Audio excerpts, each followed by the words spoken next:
প্রিয় ভিউয়ার্স, আশা করছি সবাই অনেক ভালো আছেন। আমরা রিসেন্ট একটি সংবাদ দেখলাম, আর সেটি হচ্ছে বাংলাদেশ জামাতে ইসলামীর আমির নির্বাচিত হয়েছেন ডক্টর শফিকুর রহমান।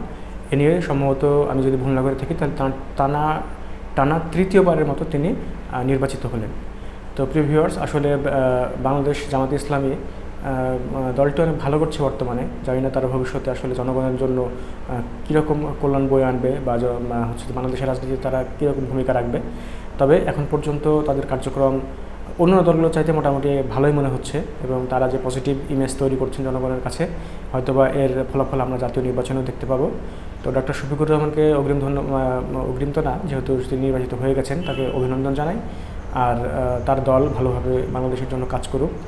পূর্বের যে গ্লানি আছে, পূর্বের যেই হচ্ছে যে আছে, সেগুলো তারা মুছে নতুনভাবে বাংলাদেশকে আবার গড়ে তোলার স্বপ্ন নিয়ে তারা যে কাজ করছে, সেই স্বপ্নে তারা সফল হোক। জনগণের প্রতি তারা যেন জুলুম না করেন, জনগণের প্রতি তারা যেন বেইনসাফি না করেন, বিশেষ করে অতীতের যে দলগুলো করেছে। তো সেই জায়গা থেকে ডক্টর শফিকুর রহমানকে আমরা ধন্যবাদ, অভিনন্দন জানাই। পাশাপাশি যদি জামাত ইসলাম কোনো ভুল সিদ্ধান্ত নেয়, সেটির জন্য তারা যেন সেগুলোকে হচ্ছে যে তাদের মধ্যে আলোচনা করে যেন দেশের কোনো অকল্যাণকর কোনো কিছু যেন তারা সিদ্ধান্ত না নেয়, সেই বিষয়ে আমরা আহ্বান জানাই।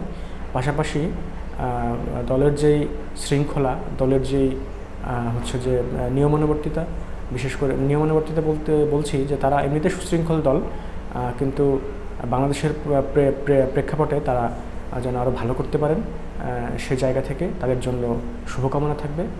তো প্রিয় ভিউয়ার্স, এই ছিল আমাদের সংক্ষিপ্ত একটি নিউজ। ধন্যবাদ আপনাদের।